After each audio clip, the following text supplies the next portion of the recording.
Việc khám và phát hiện sớm ung thư phổi mang lại lợi ích trong việc giảm mức độ bệnh tật, cũng như giảm được tỷ lệ tử vong do ung thư phổi gây ra.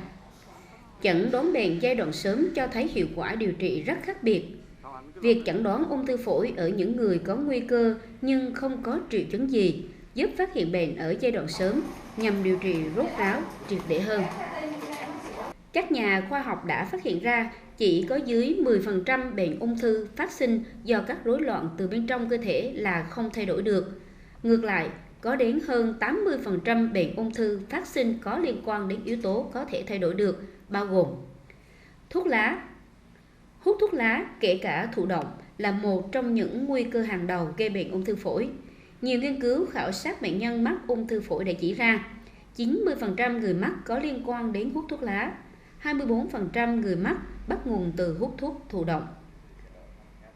Chế độ ăn uống không lành mạnh, ô nhiễm môi trường, chất thải từ động cơ, khói bụi, các chất phóng xạ. Các bệnh lý mãn tính có sẵn ở phổi như lao phổi, các nốt vôi hóa, tổn thương sẹo cũ ở phổi, các viêm phổi mạn có dị sản. Ung thư phổi thường là cái phát triển rất là tiềm tàng và ít khi có triệu chứng. Thông thường những cái giai đoạn muộn thì mới phát hiện triệu chứng, còn những giai đoạn sớm thì rất là khó chẩn đoán. Thông thường thì nếu mà xuất hiện những cái triệu chứng ho, đau ngực kéo dài không rõ nguyên nhân thì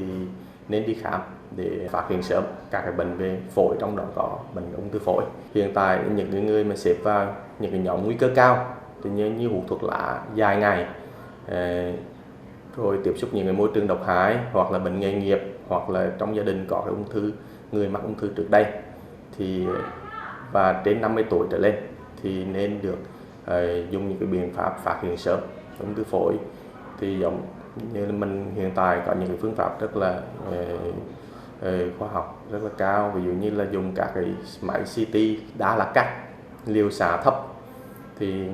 những người trong nhóm nguy cơ cao thì có thể là một năm đi chụp phim CT một lần, và nếu cần thiết thì những người khác thì nên tới những bệnh nhân khác nên tới những trung tâm y tế có cái chất lượng cao, giống như bệnh viện ung bướu chuyên khoa sâu, thì các bác sĩ sẽ tư vấn thêm. Ngoài ra thì khuyên về nâng cao sức khỏe,